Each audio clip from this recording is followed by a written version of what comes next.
the princess who loved adventure. Once upon a time, in a faraway kingdom nestled between rolling hills and sparkling rivers, there lived a beautiful princess named Amara. Now, unlike most princesses who love dressing up in fancy gowns and sipping on sweet drinks, Amara had a wild streak in her. She would climb the tallest trees in the royal gardens, pretending they were the branches of a giant's house that she was scaling. Inside the trunk, she found a dusty leather journal with intricate silver clasps. As Amara brushed off the cobwebs and opened the journal, she was transported to another world. The pages were filled with her mother's elegant script detailing daring escapades and thrilling discoveries. She crossed babbling brooks, scrambled over moss-covered stones, and ducked under the branches of gnarled,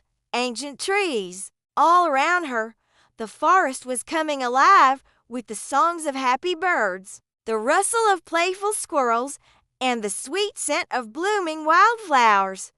There were tales of hidden waterfalls deep in the whispering woods, ancient ruins nestled in the mountains. In the center of the clearing was a magnificent waterfall that glittered like 1,000 diamonds in the sunlight, but it was the color of the water that truly stole Amara's breath away. It was a brilliant, mesmerizing blue, and it seemed to glow with an otherworldly light, and a mysterious glowing waterfall deep within the darkwood forest that was said to have magical healing powers. It was everything her mother had promised and more.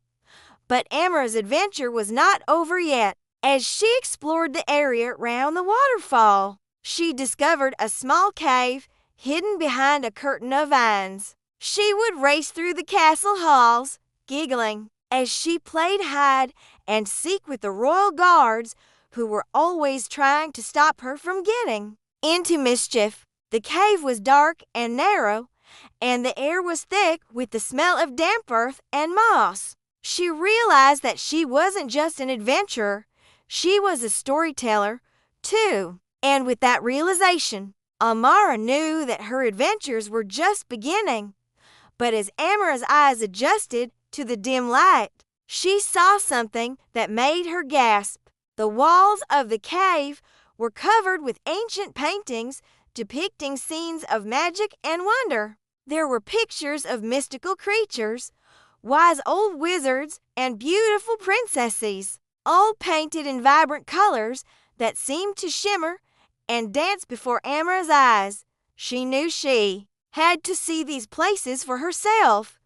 The darkwood forest was said to be dangerous, but Amara wasn't scared. She was excited. She thanked her mother for the wonderful stories and for giving her such a magnificent journal. Then she set off towards the forest, determined to find the mysterious glowing waterfall, and she would spend hours upon hours reading about far-off lands and the exciting people who lived there. She was an adventurer at heart, always curious and eager to explore the world beyond her castle walls, while other princesses spent their days practicing their curtsies and learning about proper etiquette. Amara would sneak out of the castle and go on little adventures. One day, while exploring the attic of the castle, Amara stumbled upon an old trunk filled with her late mother's things. A wild grin spread across Amara's face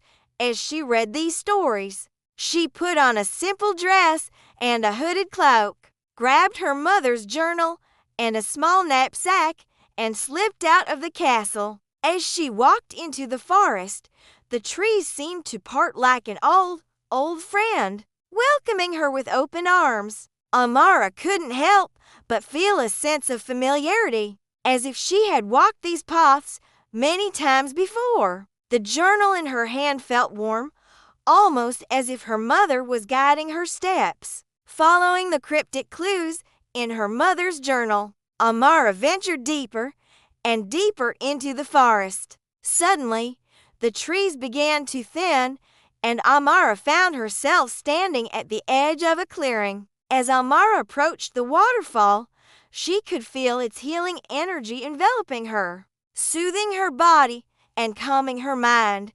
Curious, Amara pushed aside the vines and stepped inside. Amara stood there mesmerized, feeling a deep sense of connection to the people who had come before her.